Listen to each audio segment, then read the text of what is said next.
Today's topic is the types of sentences. I hope you are benefiting a lot from all the sessions we are doing. One of the sessions was common mistakes in English, and yesterday there was another session which focused on bank exam coaching.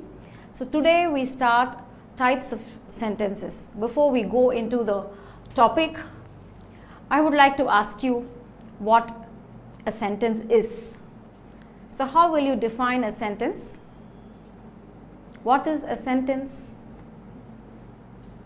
A sentence is a group of words which gives complete sense. So all the words in the definition are important. It is not enough if you say a sentence is a group of words, because any group of words does not make a sentence. They should be properly arranged and it should make sense. It should be meaningful. We cannot group any number of words and call it a sentence. So the best way to define a sentence is this: a sentence is a group of words which makes complete sense. It expresses a complete thought. And these days, people when they SMS and they text, they don't remember the points they need to remember. They don't begin a sentence with a capital letter. So when you write a formal letter, any sentence should begin with a capital letter and it ends with a punctuation mark, not necessarily a full stop, because now you will see in the different types of sentences is not only the statement we are going to see. So a question always ends with a question mark, and an exclamatory sentence ends with an exclamatory mark. So you can say a sentence begins with a capital letter and ends with a punctuation mark. And now we will go into the different types of sentences. The first is assertive. Any sentence that makes an assertion, that makes a statement, is an assertive sentence. It makes a statement. It states something. A normal sentence. Most of the sentences fall under this category. Assertive. For example, see, she is beautiful.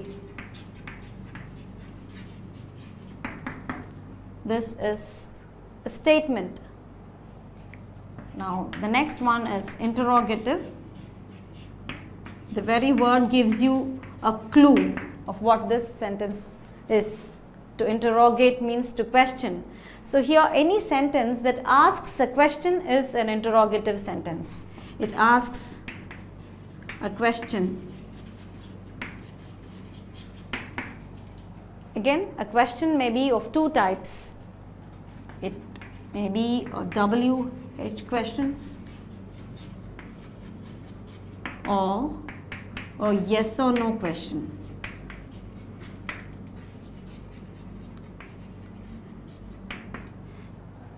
A question that needs an answer is a WH question.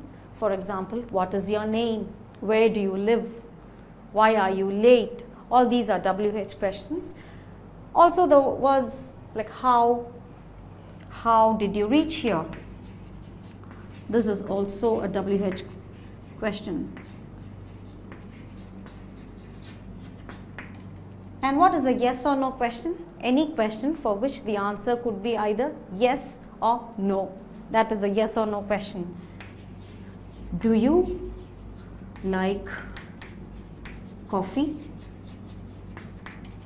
This is a yes or no question. Now going to the third type, which is the imperative.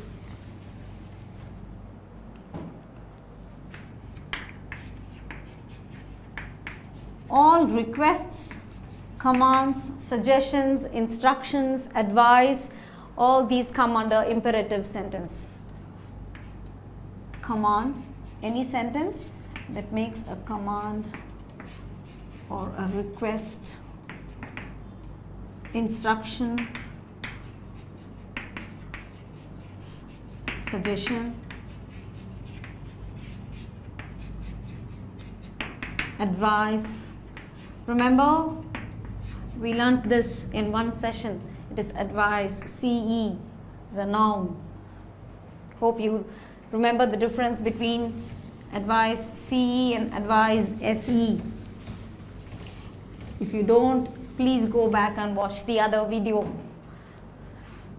So here it's a command. Come here, do this work. It's an order. Request. Please help me. Instruction. Take this medicine regularly. So all these are imperative sentences. See, one thing that has to be noted in an imperative sentence is the subject is always you. It is always addressed to the second person. See, come here means you come here. But we don't write it there in the sentence. It is understood. All imperative sentences have you as the subject. Do this work means you do this work. Please help me, you help me, please. You take this medicine regularly. So that is understood, but we don't mention it.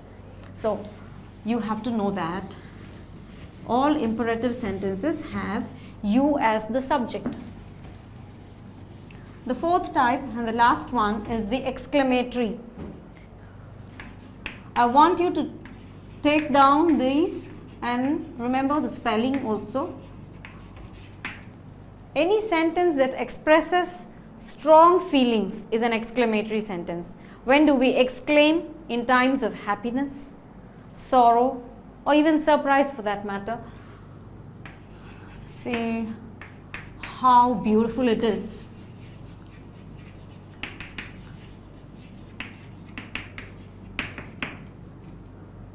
Then, what a pity.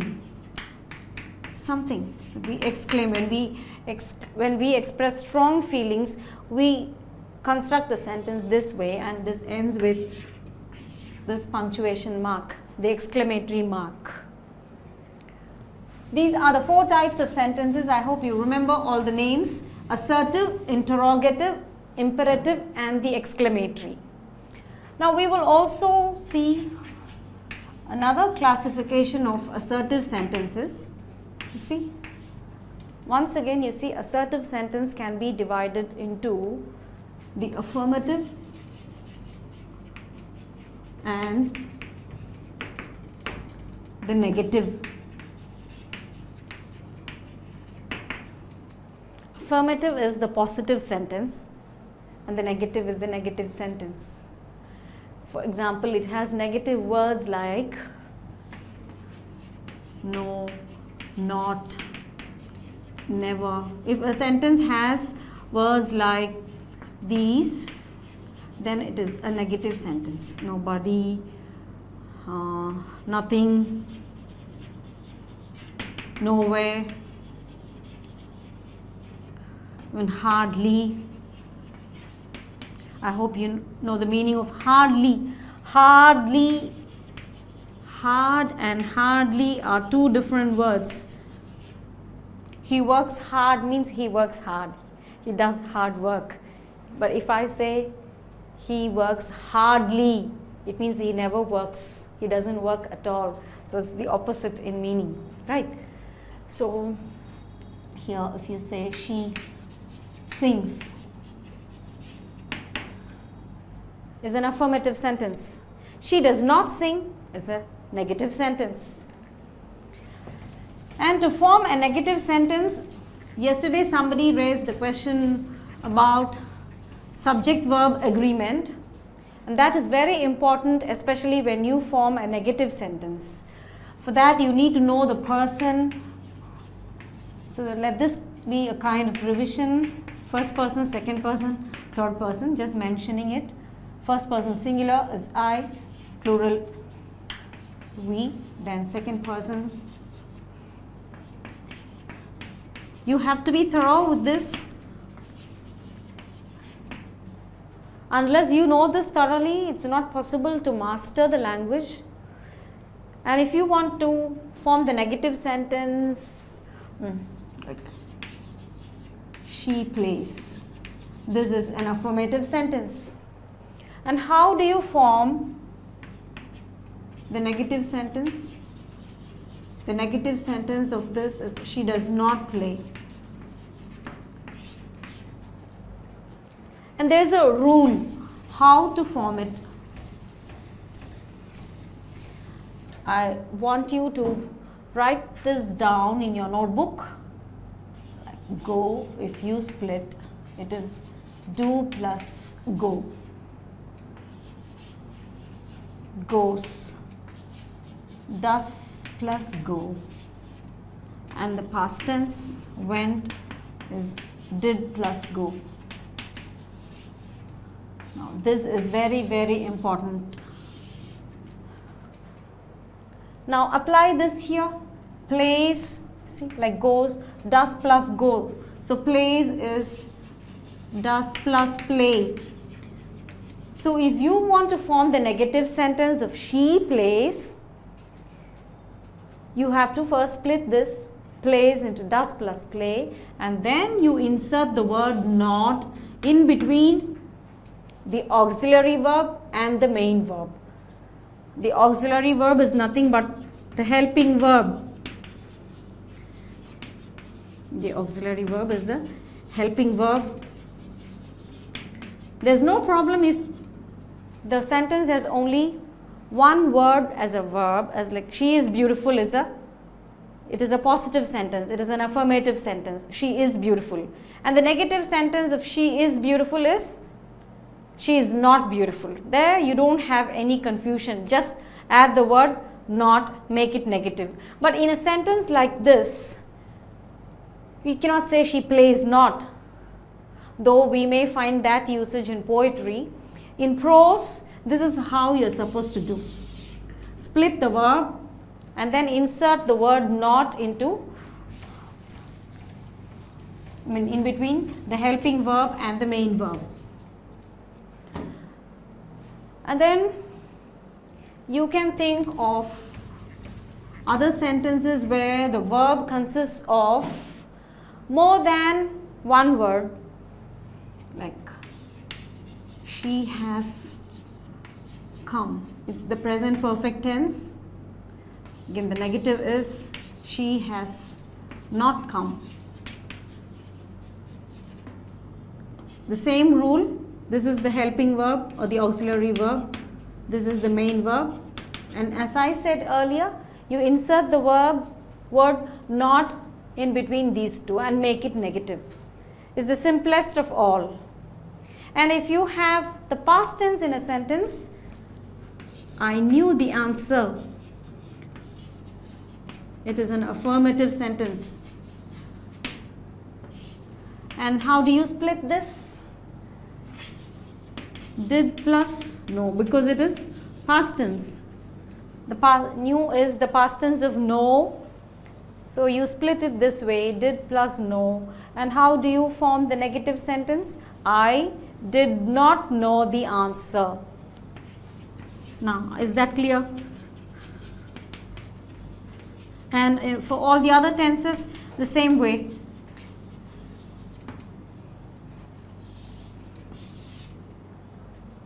If it is present perfect continuous where you have three words in a verb, it has been raining, has been raining. So you say, it has not been raining. She has not been listening to me for some time.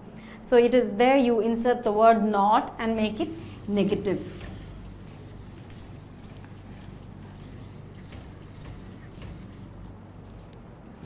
And it's not enough if you know just the names of these types of sentences. It will be better if you are able to transform one type of sentence to the other. Now let us get into that exercise. Yes? A question? Oh, these are the questions? Okay. It's good to get questions from you. At least you are becoming more interactive. That is what we need. Give more examples about negative sentences. Of course, I have Never seen this before. This is a negative sentence using never. Or none was absent. The word none was the next question. Please tell me the close test clue words. None of these. I don't get what the question means. None of these. If it is, see, none is always a singular subject, even if the sentence goes like this. I don't understand the question properly, but still, see, if it is none of these, then it should be completed this way. None of these is good. So the verb has to be singular. Of these, none. Okay. Affirmative sentence types. What is that? We don't have types in affirmative sentences. And then give some examples on auxiliary verbs. Yes.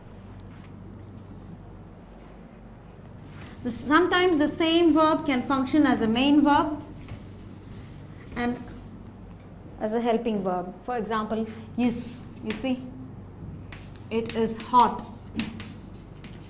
See, now in a sentence like this, is the main verb. But when you say she is sleeping, there is the helping verb or the auxiliary verb, and sleeping is the main verb. Same way, are. They are brilliant. Here it is a main verb, but the same are, you see, the boys are shouting. Then are becomes a helping verb here, or an auxiliary verb, because this is the main verb. This particular word expresses the main action, shouting, sleeping. So this becomes a auxiliary verb. Similarly, has. Has can function as a main verb as well as an auxiliary verb. She has a brother. Now you see, this is the main verb.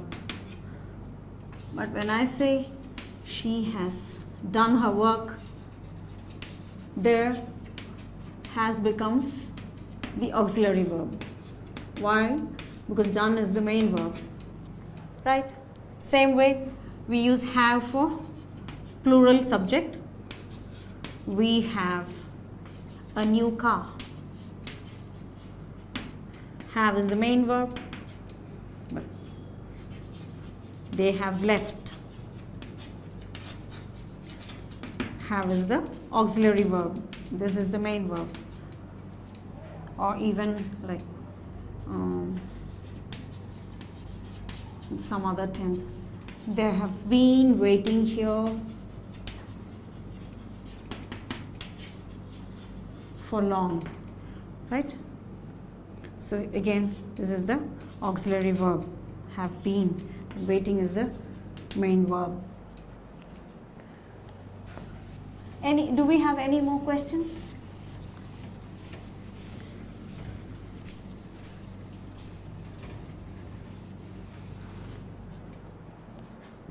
So we go to transformation of sentences from one type to the other. Here you have to bear something in mind where you should not change the meaning of a sentence.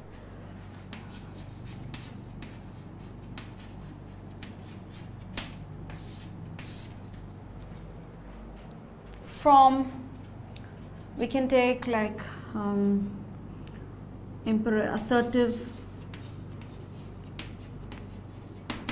assertive to interrogative.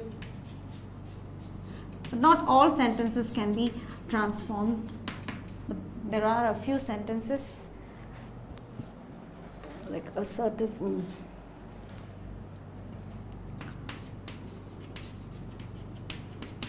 That's not the way to answer. This is an assertive sentence. That's not the way to answer.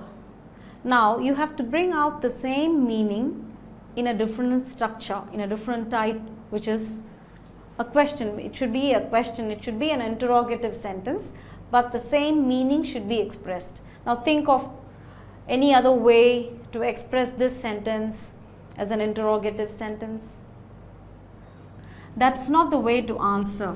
Now you see, you can frame it this way. Is that the way? Is that the way to answer? Now what do you imply? When you ask a question like this, is that the way to answer? What you actually mean is, that's not the way to answer.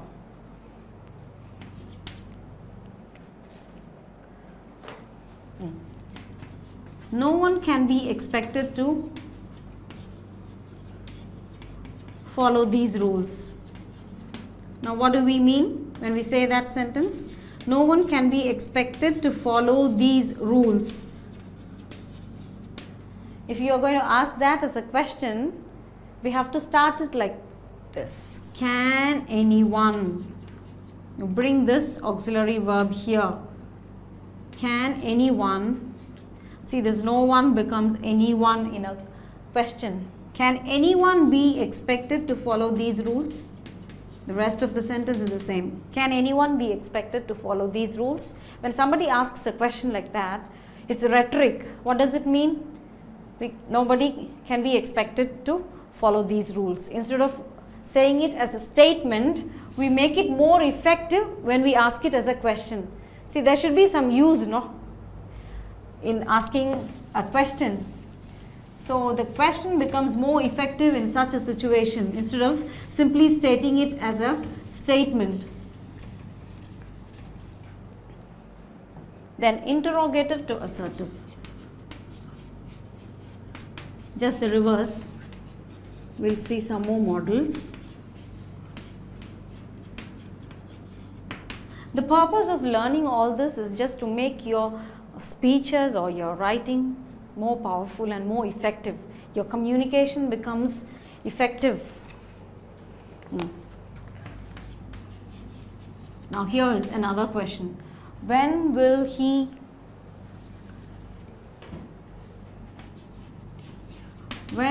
ever listen to you?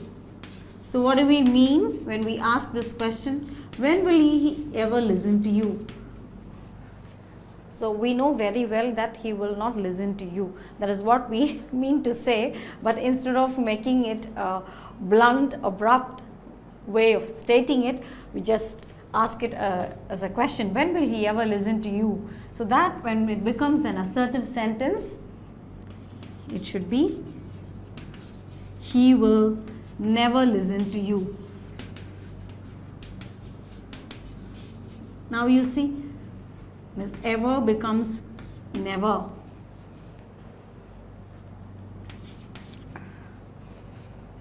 Who doesn't like sweets? What do we mean when we say that? Who doesn't like sweets? Everyone likes sweets is an assertion.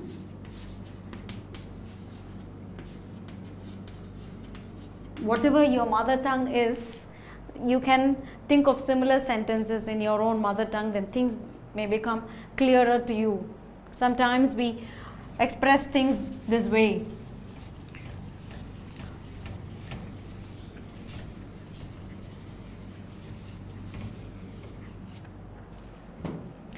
Oh, we have another question. Explain assertive to interrogative sentences briefly, please. Yes, that's what we did, no? Assertive to interrogative. Okay. See, the same sentence, the same meaning should be expressed in a different form. The type of sentence is not assertive, but it is interrogative. That's the only difference there. And we saw two examples. One more. There's nothing more valuable than time. See, this is an assertive sentence. What do you mean by this? Time is the most valuable thing. There is nothing more valuable than time. Or even if the sentence is time is the most valuable thing, even that sentence can be transformed into an interrogative sentence. How do you do that?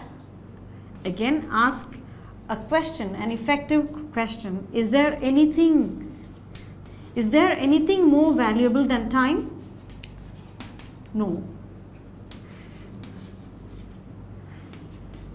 But these questions don't need an answer. See, these are not yes or no questions like which need an answer. Here the question itself brings out the meaning very clearly. When you ask a question like this, is there anything more valuable than time? You already know that there's nothing more valuable than time.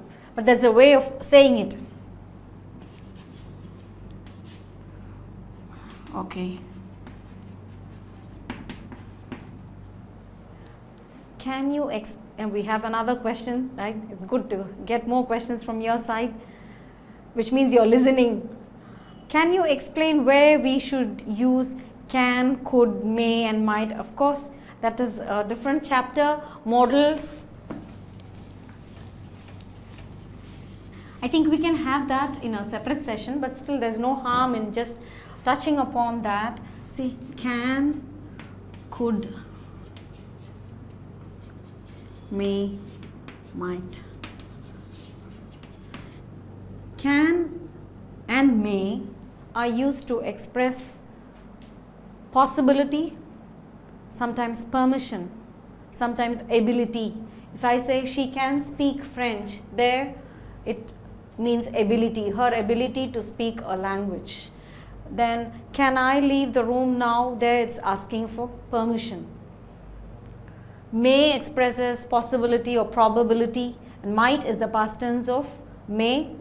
Could is the past tense of can, but sometimes could is also used in the present tense when we use it in questions like, could you please spend some time with me? It's more of a polite request. When we want to make the request more polite, especially when we talk to a senior person, then it's better we use could instead of can.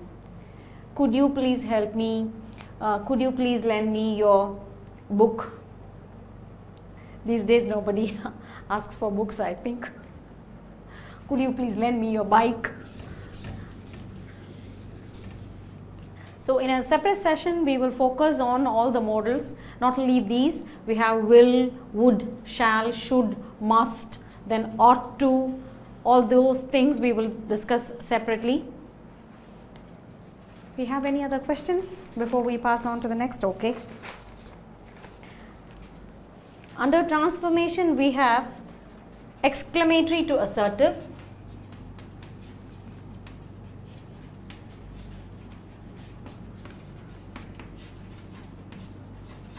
Now, what is an exclamatory sentence? Any sentence which expresses strong feelings. Now, when you make an exclamatory sentence into an assertive sentence, you should remember that the meaning should be there, intact. It should not be a dull statement. If you say, see, when do you exclaim? Only when you see something very beautiful, very tall, very dark, something like that. Now you say, how dark it is. How dark it is. Now when do we say this sentence? Only when it is very dark. So remember to use the word very when you write it as an assertive sentence. So how dark it is becomes, it is very dark.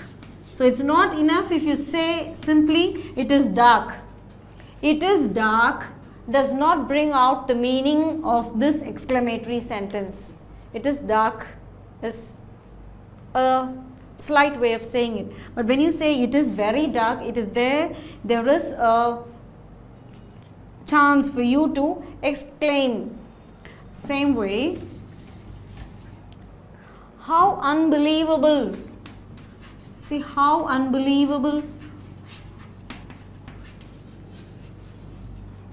that he did such a thing. When do we say this? When you cannot believe that a person did such a thing. See how unbelievable that he did such a thing.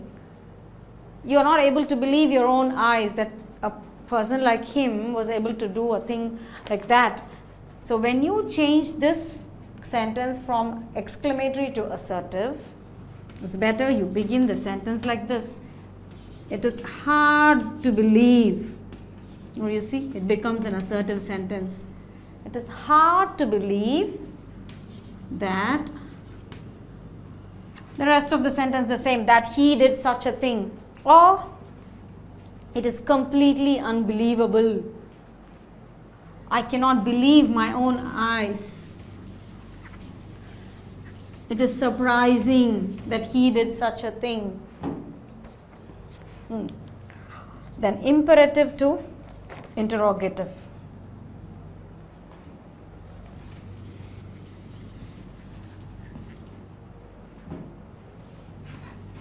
Remember what an imperative sentence is? The sentence is where the subject is you. Imperative to interrogative and imperative to assertive. Now, let us take a request. Please give me your pen. This is a request. This is an imperative sentence. Now, how do you make it interrogative?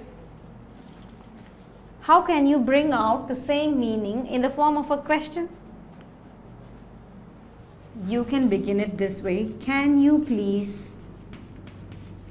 This word is important because, see, you retain the same word please because it is still a request. Even though the sentence is a question, it is still a request. Can you please give me your pen? So this is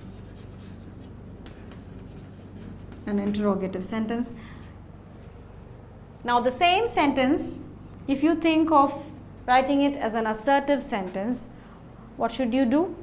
Please give me your pen as an assertive sentence. I request you to give me your pen. That's all. There's nothing great about it. See, these things are very easy to learn provided you listen carefully and apply it whenever you need. To give me your pen.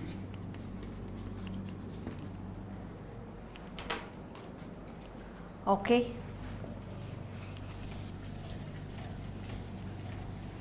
Do we have any questions? Please feel free to ask more questions. It's good to have questions. It is good to have doubts. Don't hesitate to ask questions. Don't think of what others will think about you if you ask a particular question. This is the way to learn. The more questions you ask, the more clarity you get. Otherwise, they remain as questions in your mind always. Right? Now, there's another segment where we focus on transformation of affirmative to negative sentences without changing the meaning. Earlier, we saw how a sentence, an affirmative sentence, can be made into a negative sentence. But that is just the opposite. If I say, she plays, the negative is, she does not play. Just adding not. And also keeping in mind the verb agrees with the subject. But here we will see a different part where you have to change an affirmative sentence into a negative sentence at the same time without changing the meaning of the sentence. Now, Kumar is stronger than Prem. This is an affirmative sentence. Now make it negative without changing the meaning of the sentence. You can even type the answer if you want to. We can give them some time, I think, just some 30 seconds or so. Kumar is stronger than Prem. Whoever wants to type the answer, please do that. Then the class will become more interactive. Don't worry about making mistakes. Your mistakes will help the others also not to make the same mistakes. Is anybody typing the answer? Let's see.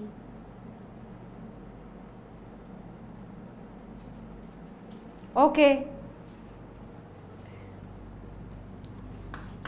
The answer is Prem is not as strong as Kumar. This you would have learnt in schools, I think. Degrees of comparison. Now you see, you have made it negative.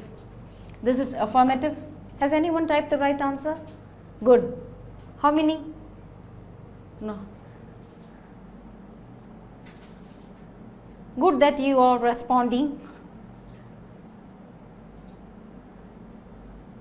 Just a few of them? Okay. So this is the right answer. If you have written this, good. Prem is not as strong as Kumar. So this brings out the meaning of this sentence. At the same time, we have made it negative by adding the word not. Prem is Kumar is stronger. Now this is what even I had when I was in school. See this type of sentence. Prem is not stronger than Kumar. No need to make it comparative. See, Prem is not as strong as Kumar. Kumar is stronger than Prem. Prem is not stronger than Kumar. Okay. Then what else do we have? Prem is weaker. Now there, where do you have the negative word? If you say Prem is weaker than Kumar, it is still an affirmative sentence. We want some negative word. The sentence should be negative. We are discussing transformation of affirmative sentence to negative sentence without changing the meaning of the sentence, right? Yes, we had some. What is the difference between? That is another new question. What is the difference between believe and belief? Believe is a verb, belief is a noun. That is the difference. Believe is a verb. Belief is a noun. And how do you use it in a sentence? I don't believe you. Now we can't say I don't believe you. If you say I don't believe you, it's wrong. I don't believe you. This is a verb. I have belief in you. Here it is a noun. This is the difference. I hope you're clear about this now. Okay? Any other question?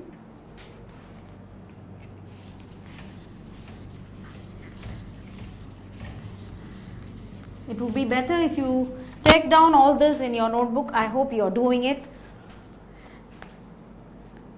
Everything can't remain in your memory forever. Okay, the second sentence. I was doubtful. Now try this one. Even those who did not try for the previous question, I was doubtful whether he would come. Now this is a positive sentence, an affirmative sentence. Now make it negative without changing the meaning of the sentence. I was doubtful whether he would come. Now let's give them some time.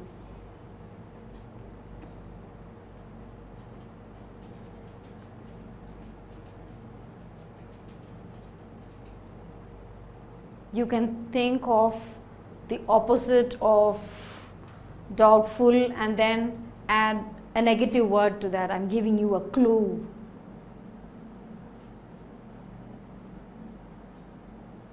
I was doubtful whether he would come is a positive sentence. Make it negative without changing the meaning of the sentence. Has anybody typed any answer? No. Okay. I was not sure. Now you see, I was not sure that he would come. This is the negative. Now you see, not sure. Not is the negative word. This is how you change an affirmative sentence into a negative sentence. See, these are interesting exercises. You should try to do more of this. You can get a good grammar book, as I have already told you. Wren & Martin is a very good book to start with. There are plenty of exercises in every chapter. You can sit and do those exercises, correct yourself where then you can see where you've gone wrong. There's a beautiful way of learning.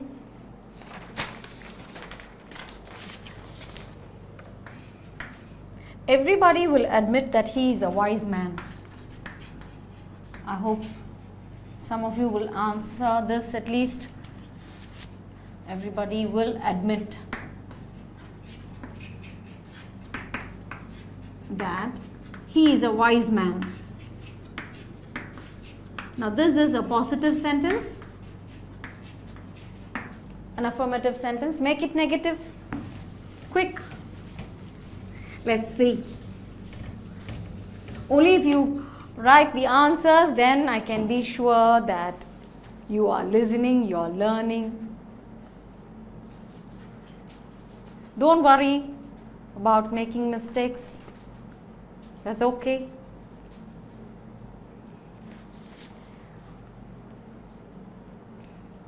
Typing? No. Everybody will admit that he is a wise man.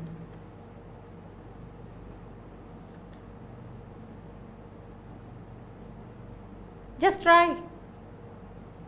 There's no harm in trying.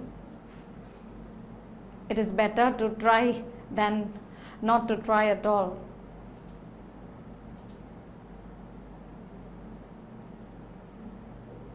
No?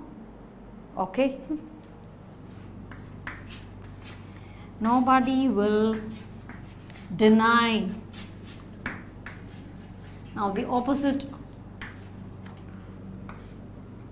of admit is deny. Then the same. Nobody will deny that he is a wise man. Now, how is the sentence negative? Because we have added the word nobody. Okay, we'll move on to the next sentence. I will always remember her service. Now, this is the easiest of all, I think. You can get the clues from all those sentences we have done earlier. And at least for this sentence, I want many of you to write the answers. Please do that. I will always remember her service.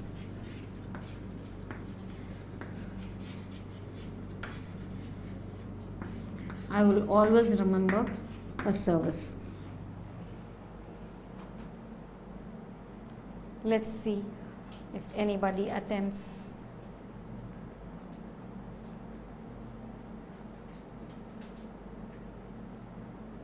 Has anyone? Everybody will never admit that he is a... Everybody will never admit that he is a wise man. Does it sound good? Everybody will admit that he is a wise man. This is the sentence. But if you just add never to this sentence, what will happen to the meaning of the sentence? It is the opposite of what we have stated. Now the fact is, everybody admits, everybody accepts the fact that he is a wise man. That is the sentence. That is the meaning we want to convey. The same meaning should be conveyed in the negative sentence. That is why I said it is a different type of exercise, challenging exercise, interesting at the same time. Don't change the meaning of the sentence, just make it negative. Yes. Was there any question?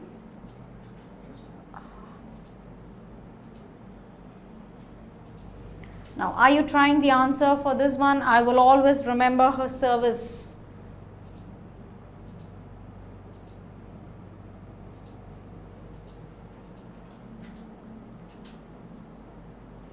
I will always remember her service. Are there any answers for that? Okay, good. I would not. I would not remember her service is the opposite. Now what do you want to say? You will remember. You will always remember her service. That is what you want to convey. If you say I would not remember her service, it means just the opposite. Ah, yes, very good. That is the answer that I expected. I will never forget her service. Yes, good.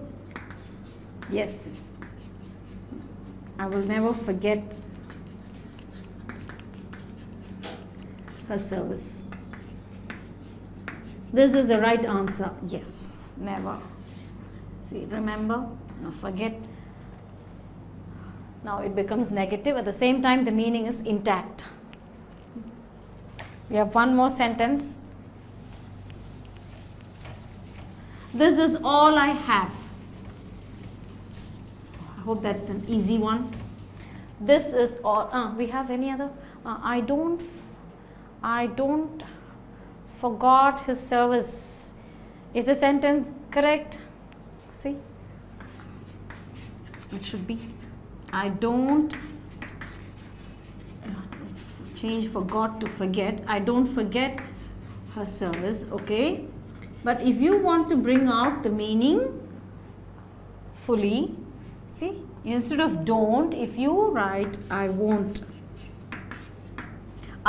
forget her service is a better way of saying than I don't forget her service. See, this sentence is grammatically right, but the sentence that was given to us is I will always remember her service, which means you will never forget, you will not forget. So that meaning is brought out by using won't instead of don't. Any other question? I will not forget. Yes, I will not forget. Correct. Instead of never, we can also use not. It is still the same. I will not forget her service. I will never forget her service. Both mean the same.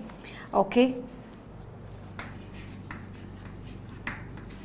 But still, never is stronger than not. If you say it to yourself, and then you will find out the difference in meaning. We have another question. How do verbs and complements become a sentence? What question is that? This complements, again, see, there are two different words. Compliments, compliment is a wish. See, with best compliments we say. But this is another complement where it is E. Subject verb complement is this complement. Something that completes is a complement. That which completes. Anything that completes is a complement. Note the difference, please. You can take it down somewhere in your notebook. This is complement I, this is complement E. They are called homophones, words which are pronounced alike but different in spelling and different in meaning. Homophones.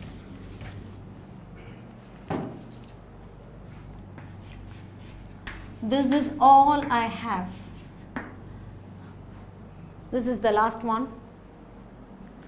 This is all I have. Try to convert this sentence into a negative sentence without changing the meaning. We'll give you some time to do that. Don't take too much time.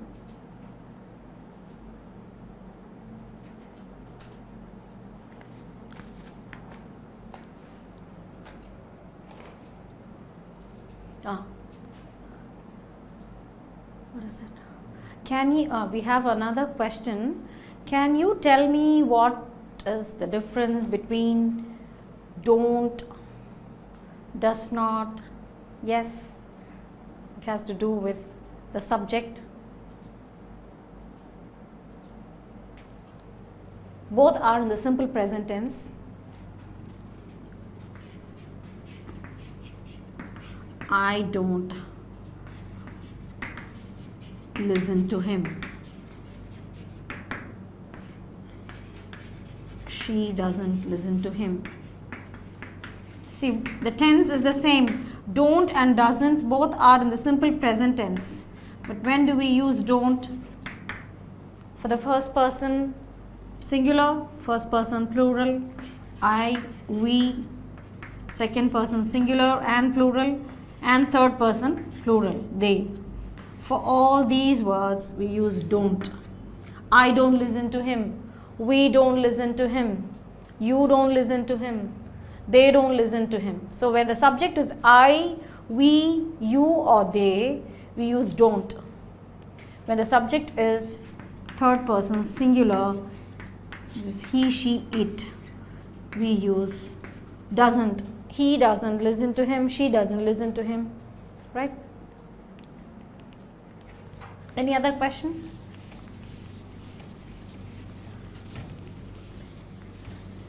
And by the way, don't and doesn't are contractions. Don't, do not. Doesn't is the contraction of does not. Like won't, will not, can't, cannot, right? Okay. Come back to the sentence. I think you have had enough time. This is all I have is an affirmative sentence.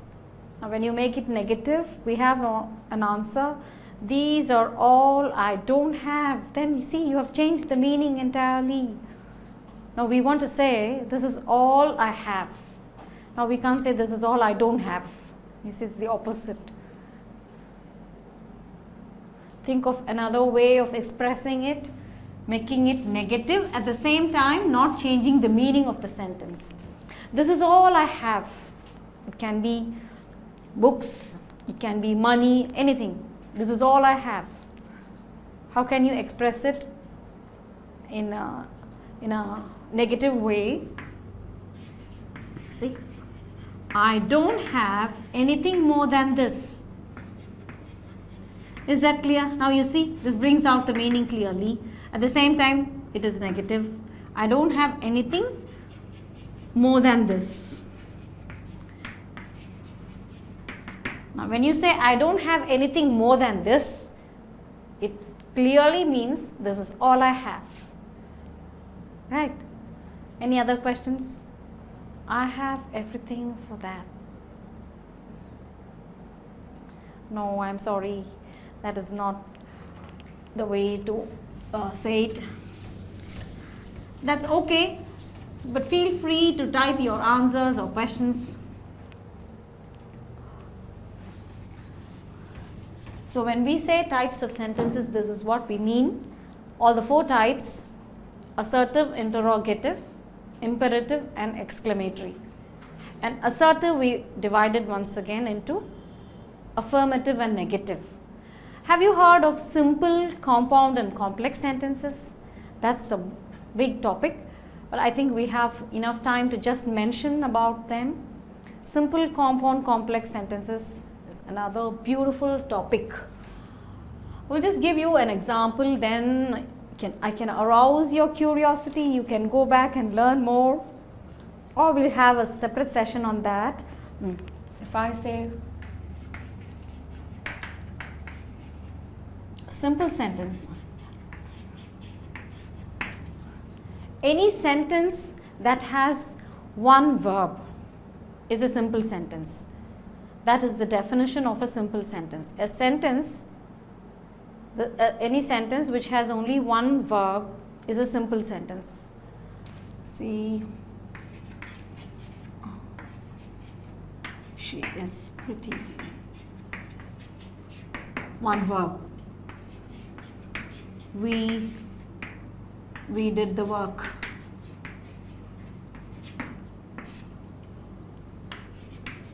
They left early.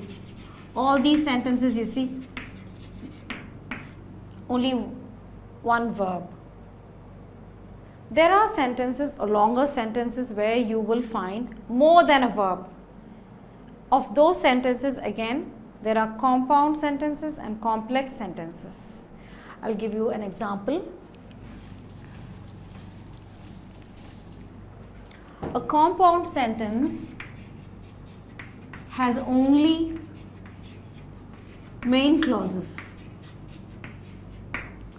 A clause is nothing but a group of words like a sentence. It has a subject and a predicate, but still it forms a part of a sentence. If I say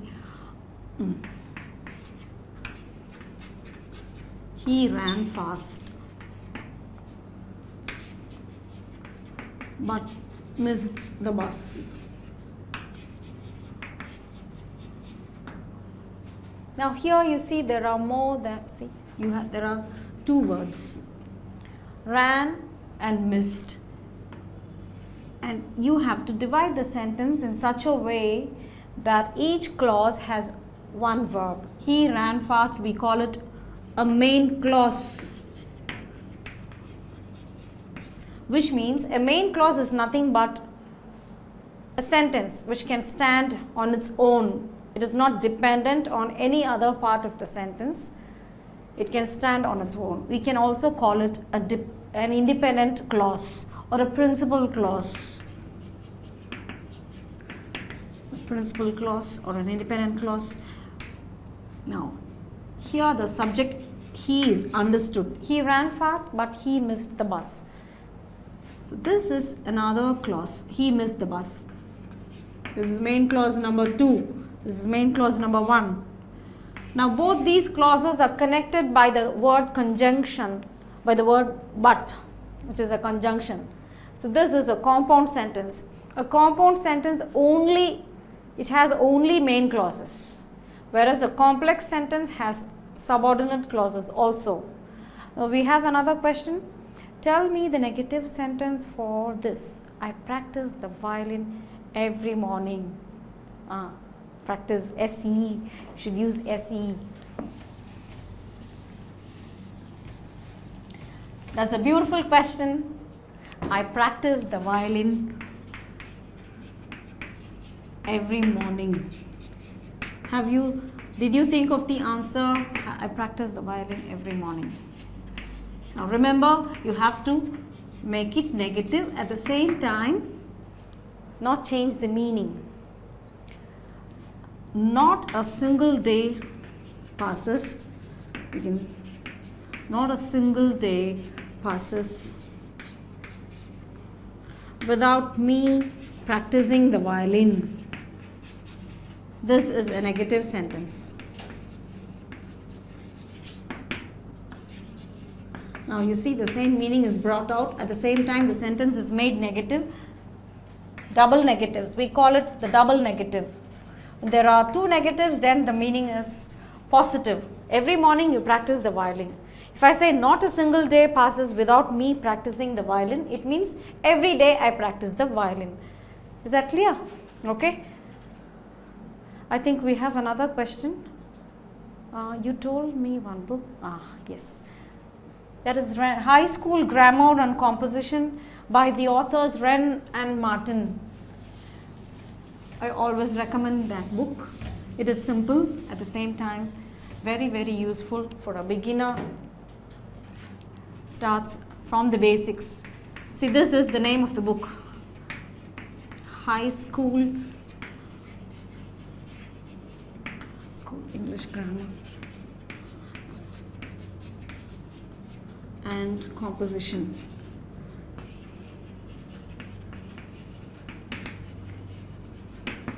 By the authors Wren and Martin. The Indian edition, we have it revised by Prasada Rao. If you want to take it down, you can take it down. The title of the book and the authors. Okay. I can even show it to you, I think. Shall we show it to them? I have the book, no need. Okay. Just 2 or 3 minutes more. A complex sentence is a sentence which has one principal clause and any number of subordinate clauses. So I'll give you one example. If you see, I bought. With this, we'll wind up the class. I bought an expensive toy. Now, what kind of sentence is this? Look for a verb. Bought. There's only one verb, so it is a simple sentence.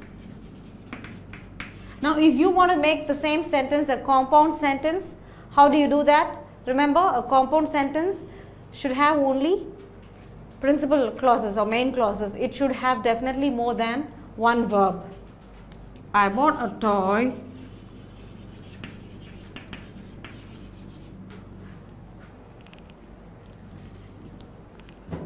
I bought a toy, and now you are introducing this conjunction, and it was expensive. Now you see how we have made it compound. I bought a toy is one main clause, and it was expensive is another main clause, combined by the conjunction and. Now the same sentence, try to make it complex. I bought a toy which was expensive. Now the same sentence, you see how we can write it in three different ways. This is complex. I bought a toy. This is the main clause because it can stand on its own. It is complete in meaning, like a sentence. Which was expensive is the subordinate clause or the dependent clause. It has to depend on the main clause to get its meaning complete. So this is a complex sentence. Maybe in another session we will look into this in detail.